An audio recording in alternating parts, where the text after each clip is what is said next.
मित्रांनो नमस्कार, मी उमेश सणस.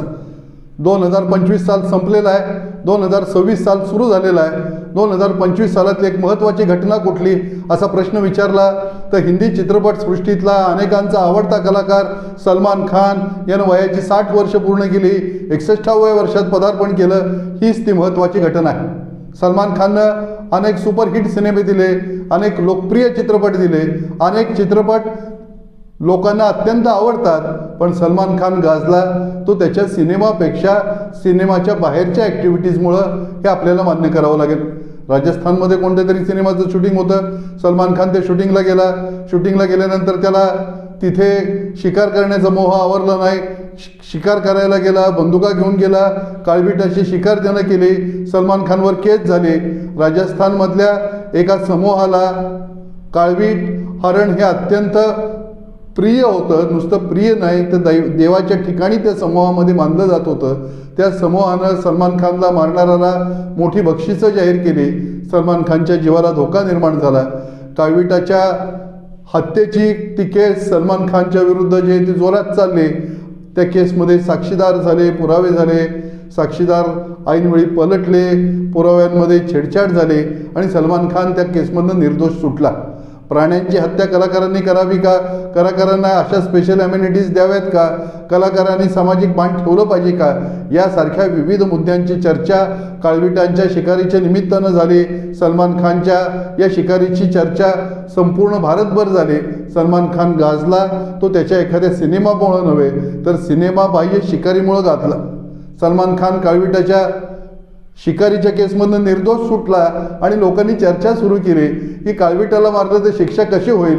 कारण त्यापूर्वी काही वर्ष मुंबईमध्ये सलमान खानचंच आणखी एक प्रकरण गाजलं होतं, ड्रंक अँड ड्राईव्ह. रात्री कधीतरी मध्यरात्री सलमान खान एका पार्टीतनं बाहेर पडला आणि त्या पार्टीतनं घरी जात असताना रस्त्यावर झोपलेल्या, रस्त्याच्या कडेला असलेल्या लोकांना, फुटपाथवरच्या लोकांना जे आहे ते त्याच्या गाडीखाली चिरडलं गेलं आणि सलमान खानवर केस झाली. ती केस पहिल्यांदा सलमान खानच्या चालकावर करण्याचा प्रयत्न केला.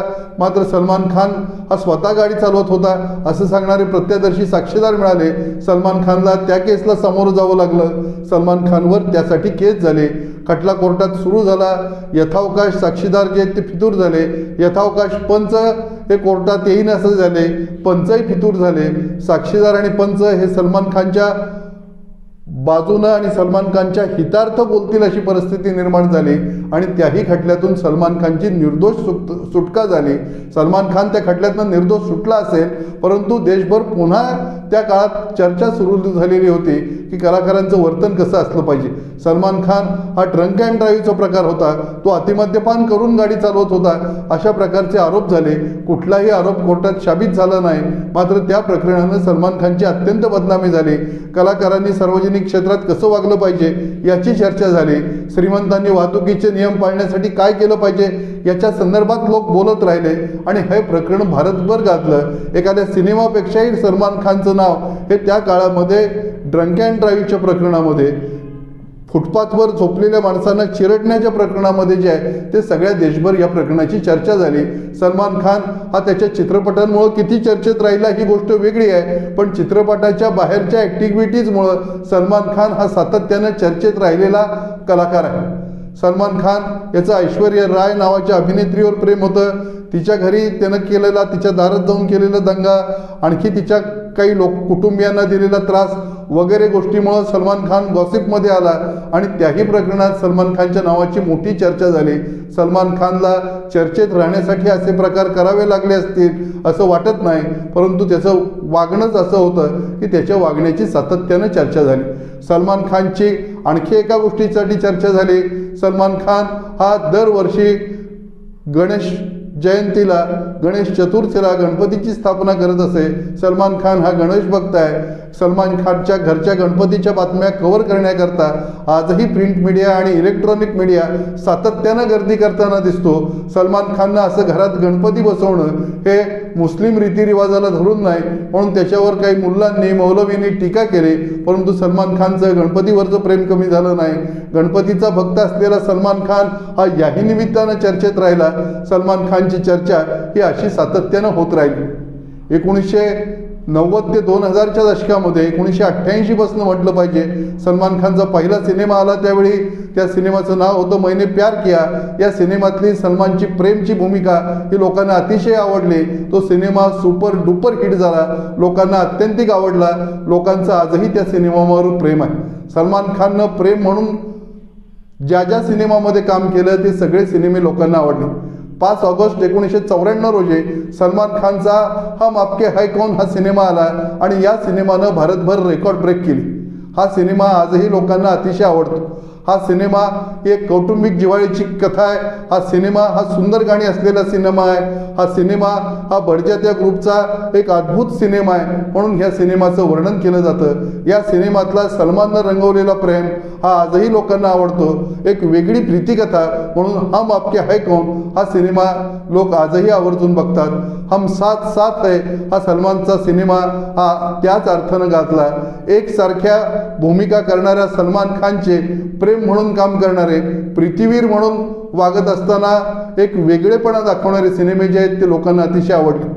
सलमान खान हा पहिल्या दर्जाचा किंवा कसलेला अभिनेता आहे असं त्याचं स्वतःचं मत नाही, असं त्याच्या चाहत्यांचं मत नाही, त्याच्यावर प्रेम करणाऱ्या टीकाकारांनाही असं वाटत नाही. परंतु सलमान खाननं गेल्या अनेक वर्षामध्ये स्वतःचा स्वतंत्र चाहता वर्ग हा भारतामध्ये निर्माण केलेला आहे. सलमान खानचे चित्रपट जर बघितले तर आपल्या राजकीय सभांमध्ये देवेंद्र फडणवीस जो शब्द वापरतात तो शब्द वापरून म्हणावं लागेल, सलमान खान या अभिनेत्याच्या यशाचा स्ट्राईक रेट जो आहे तो भरपूर आहे, खूप मोठा आहे. सलमान खाननं दिलेल्या हिट चित्रपटांची संख्या जी आहे ती खूप मोठी आहे. सर्व काळामध्ये सलमान खाननं हिट चित्रपट दिले. सलमान खानच्या अगोदर हिंदी चित्रपटाचा नायक म्हणजे चॉकलेट हिरो होता. राजेंद्र कुमारांपासनं ते देवानंदांपासनं सुरू झालेला हा प्रवास हा राजेश खन्नापर्यंत येऊन स्थिरावलेला होता. चॉकलेट हिरो हा स्वतःची प्रकृती चांगली ठेवतो, स्वतःची बॉडी बनवतो आणि चित्रपटात त्याचं प्रदर्शन करतो. हा प्रकार सलमान खानच्या निमित्तानं हिंदी चित्रपटसृष्टीला बघायला मिळाला आणि असाही सलमान जो आहे तो लोकांना आवडला. सलमाननं काही ॲक्शन चित्रपट दिले दबंगसारखे, सलमान खाननं काही विनोदी चित्रपट दिले. सलमान खानचे ॲक्शनपट हेही लोकांना आवडले, विनोदी चित्रपट हेही लोकांना आवडले. सलमान खानच्या चित्रपटामध्ये काही वेगळं बघायला मिळेल अशी काही लोकांची अपेक्षा नव्हती, परंतु गाणी सुंदर असायची, सलमानचा अभिनय असायचा, सलमानचं वागणं जे आहे ते वेगळं असायचं, चित्रपटाची कथा बऱ्यापैकी बेतलेली असायची आणि लोक सलमान खानच्या चित्रपटांवर प्रेम करायची. गेल्या 3-4 दशकामध्ये सलमान खानच्या दबंगपासनं ते बजरंगी भाईजानपर्यंत अनेक चित्रपटांना लोकांनी मनपूर्वक पसंती दिलेली आहे. सलमान खान यांच्यावर चित्रित केलेली गाणी ही लोकांची आवडती गाणी आहेत आणि तरीही हा अतिशय उत्कृष्ट दर्जाचा अभिनेता आहे असं सलमान खानबद्दल कोणी म्हणायला तयार नाही.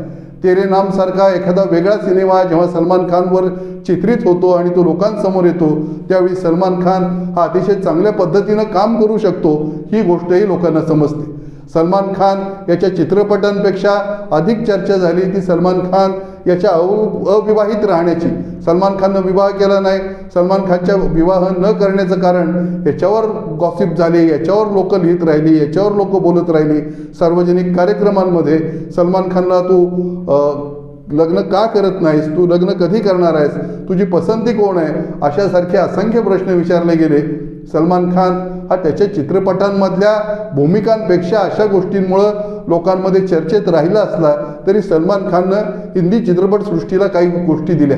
सलमान खाननं एक वेगळा नायक प्रीतिकथेचा जो आहे तो हिंदी चित्रपटसृष्टीला दिला, जो या प्रेम या नावानं आपल्याला परिचित आहे. सलमान खानचे जे ॲक्शनपट आहेत दबंगसारखे ते सुद्धा अतिशय वेगळ्या स्वरूपाचे असे चित्रपट आहेत. सलमान खानचे सिनेमे म्हणजे करमणुकीची 100% गॅरंटी आहे. सलमान खानच्या सिनेमानं तुम्हाला वैचारिक काही दिलं नसेल, तुमच्या मनामध्ये काही वेगळी आवर्तन आणि वादळं निर्माण केली नसतील, परंतु सलमान खानच्या चित्रपटानं तुमची मनमोकळेपणानं करमणूक करण्याचं काम केलेलं आहे. सलमान खानच्या सिनेमातली गाणी ही लोकांनी डोक्यावर घेतली.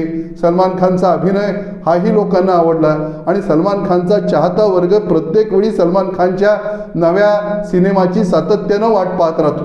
सलमान खानचा चित्रपट म्हणजे ईदच्या दिवशी येणार असे त्याच्या चाहत्यांची समजूत स्वतः सलमान खाननं करून दिली. दरवर्षी ईदला नवा चित्रपट घेऊन येणारा सलमान खान एकाच वेळी गणपती बाप्पावर प्रेम करतो आणि एकाच वेळी बजरंगी भाईजानसारखा देशभक्तीपर सिनेमा काढतो. या सगळ्या गोष्टी ज्या आहेत ते सलमानचं व्यक्तिमत्व हे बहुरंगी आणि बहुढंगी असल्याचं दाखवत असतात. सलमान खान 60 वर्षाचा झाला याचा अर्थ 90च्या दशकामध्ये तरुण असलेली पिढी जी आहे ती आता 60 पार करून पुढे चाललेली आहे. या पिढीचा नायक जो आहे तो 60 वर्षाचा झाला. 60 वर्षाचा हा नायक अजूनही 22, 25, 27 वर्षाच्या नायिकांबरोबर काम करतो आहे आणि ते काम करत असताना हा नायक वृद्ध झालेला आहे अशा कुठल्या खुणा त्याच्या चेहऱ्यामध्ये, त्याच्या बॉडी लँग्वेजमध्ये, त्याच्या वागण्यामध्ये जाणवत नाहीत. हे सलमान खानचं वेगळेपण आहे असं म्हणता येईल. सलमान खान हा चित्रपटसृष्टीमधला एक यशस्वी अभिनेता आहे. सामाजिक क्षेत्रामध्ये त्यानं वेगवेगळ्या ट्रस्टच्या माध्यमातून सर्वसामान्य माणसांना खूप मोठी मदत केलेली आहे. त्याची चर्चा जी आहे ते करणारे अनेक लोक भेटतात.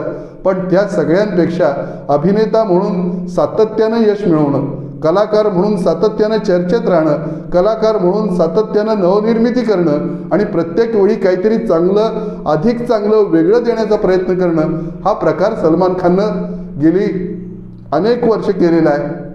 हा प्रकार सलमान खान थांबवणार नाही. 60 पार केले म्हणून सलमान खान स्वस्थ बसणार नाही. या पुढच्या काळातही त्याचे अनेक चित्रपट येतील आणि रसिकांना सलमान खान हा वेगळ्या रूपामध्ये, वेगळ्या स्वरूपामध्ये सातत्यानं त्यांच्या समोर येईल असं वाटतं. सलमान खान याला 60 वर्ष पूर्ण झाल्याबद्दल मनपूर्वक शुभेच्छा. सलमान खान याचे भविष्यात अधिक चांगले चित्रपट यावेत अशी अपेक्षा व्यक्त करतो आणि इथं थांबतो. जय भवानी, जय शिवाजी.